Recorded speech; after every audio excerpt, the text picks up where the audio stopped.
Mara ya kwanza jana, kama mliona pale Nairobi, Mheshimiwa Fred Okengo Matiang'i alikuwa kwa mkutano wakiwa na rais aliyeongoza wa awamu ya 4 ambaye anaitwa Uhuru Kenyatta.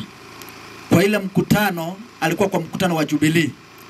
Na sisi kule Kisii tunasemanga baba yako akiamua uwezi pinga. Mheshimiwa Matiang'i yeye kama baba yetu ameamua ya kwamba atakuwa na ndoa ya wake wengi. Hata kuwa na mke mmoja. Mke wake wa kwanza anaitwa UPA ama UPA. Hiyo chama ndio chama yake. Lakini ameamua ya kwamba yeye anataka kushirikisha watu wengine wote, wakiwemo ile chama ya Jubilee, chama ya PNU, ili alete Wakenya wote pamoja. Vile nimesikia hapa mwenzetu mmesema kuna kanisa la AIC liko hapa.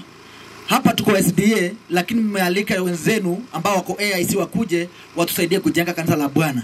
Naye Mheshimiwa Fred amesema yeye atakapoenda mbele, hakuna kabila moja, hakuna sehemu moja ya Kenya ambayo itaweza kutengeneza serikali.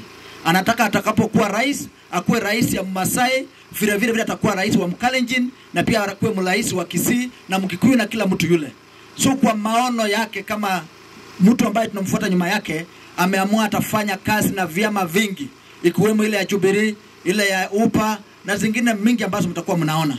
Na sisi kama watu tunatoka nyuma yake tunasema aendelee mbele. Na najua watu wengi hawajui sana. Kwa muda mrefu tumeongozwa na viongozi. Lakini kwa kiongozi wa kwanza alikuwa Mkatoliki. Kiongozi wa pili wa nchi hii ambaye alikuwa ni Moi, alikuwa mtu wa AIC, ile kanisa ambayo mmesema. Kiongozi wa 3 akakuwa Mwai Kibaki ambaye pia alikuwa Mkatoliki. Kwa kiongozi wa 4 akakuwa Uhuru Kenyatta ambaye pia ni Mkatoliki. Kiongozi wa 5 sasa ni Mpentekosto ambaye ni Mheshimiwa William Ruto.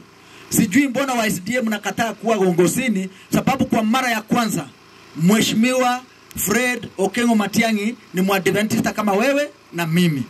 So naomba watu wa kanisa, mmepata nafasi. Sisi kama Adventist tuko 14 million. Nataka kuomba wakati kule itapofika, mpotee, muache mambo ya ukabila, muache na vitu mingi, tupigie huyu Mkristo mwenzetu ili aweze kuongoza Kenya. Mtakubali maneno hiyo? Asante sana na Mungu awabariki.